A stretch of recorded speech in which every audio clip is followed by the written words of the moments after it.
saya akan sedikit sharing bagaimana cara mengolah data menggunakan aplikasi Evius dengan data time series. Baik, pertama-tama di sini saya akan masuk ke aplikasi Excel terlebih dahulu.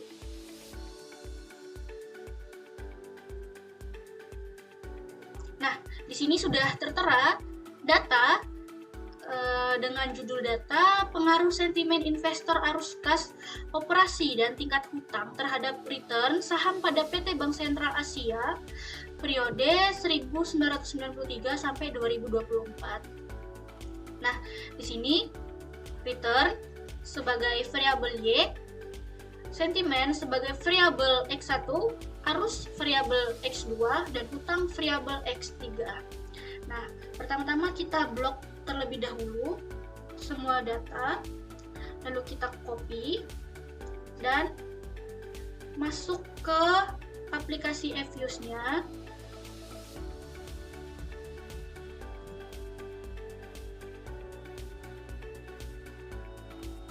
Oke.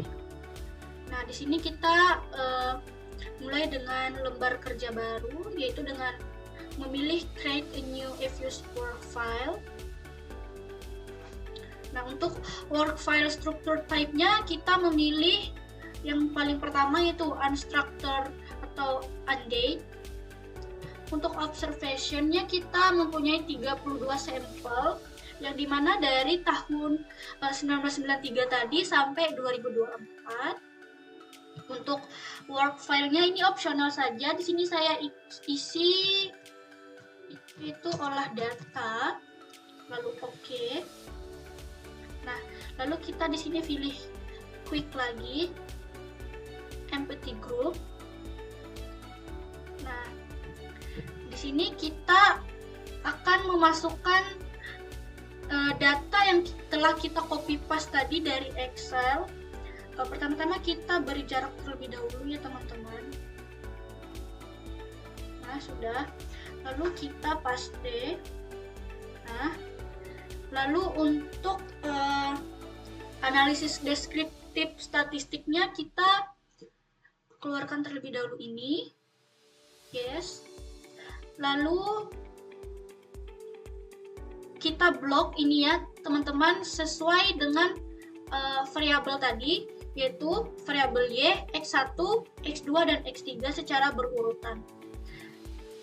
Yang dimana return sebagai variabel Y, sentimen variabel X1, arus X2 dan hutang sebagai X3.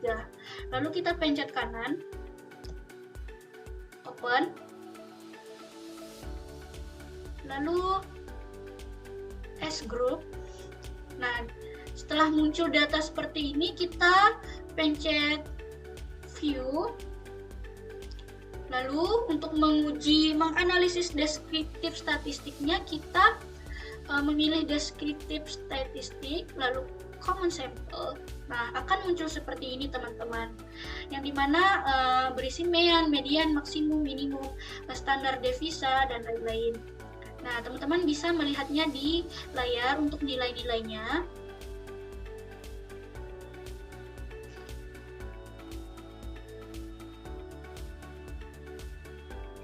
Nah, lalu kita akan masuk ke uji normalitas.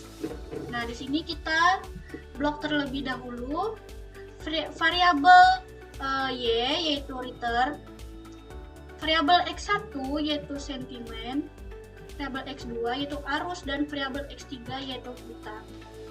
Nah, sama seperti step yang pertama tadi ya teman-teman. Ini kita pencet kanan, open. Nah, tetapi di sini kita memilih as question, lalu oke. Nah, setelah muncul seperti ini, kita klik view, lalu residual diagnostik. Nah, untuk menguji normalitasnya kita pilih histogram normality test. Nah, akan muncul seperti ini teman-teman.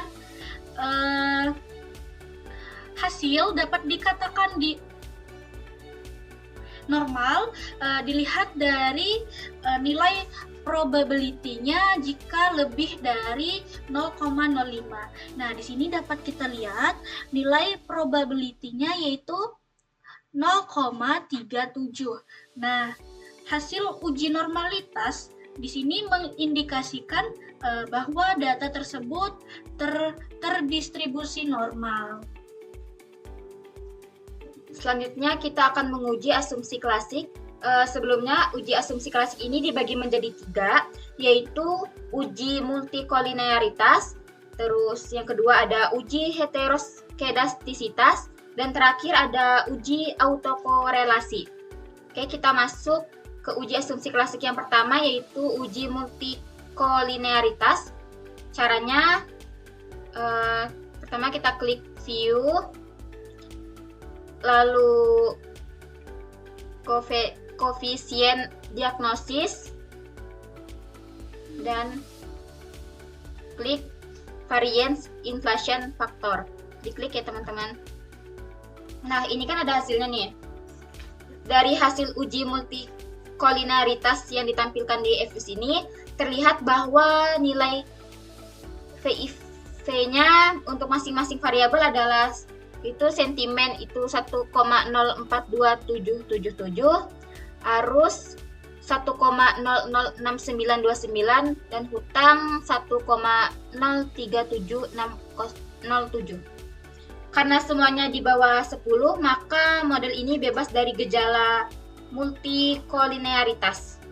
Selanjutnya, kita akan masuk ke uji asumsi klasik, yaitu uji heteroskedastisitas.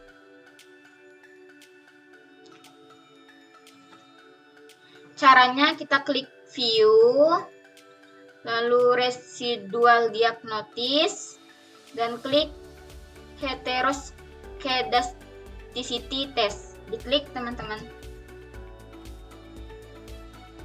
Nah, lalu kita pilih glad share, lalu klik OK.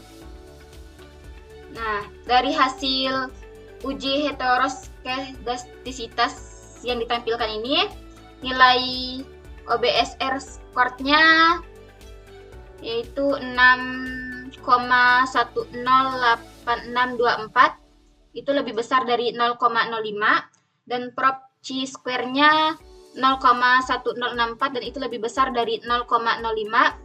Jadi semua itu di atas 0,05. Karena semua di atas 0,05, maka model ini bebas dari masalah heteroskedastisitas.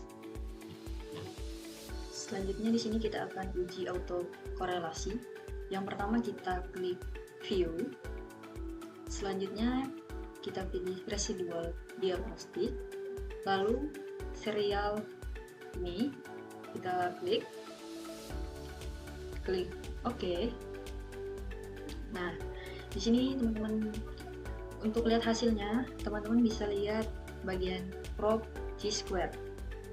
Nah, di sini nilai prop chi-square-nya sebesar 0,21, di mana hasil ini lebih besar dari 0,05, yang berarti bebas dari gejala autokorelasi.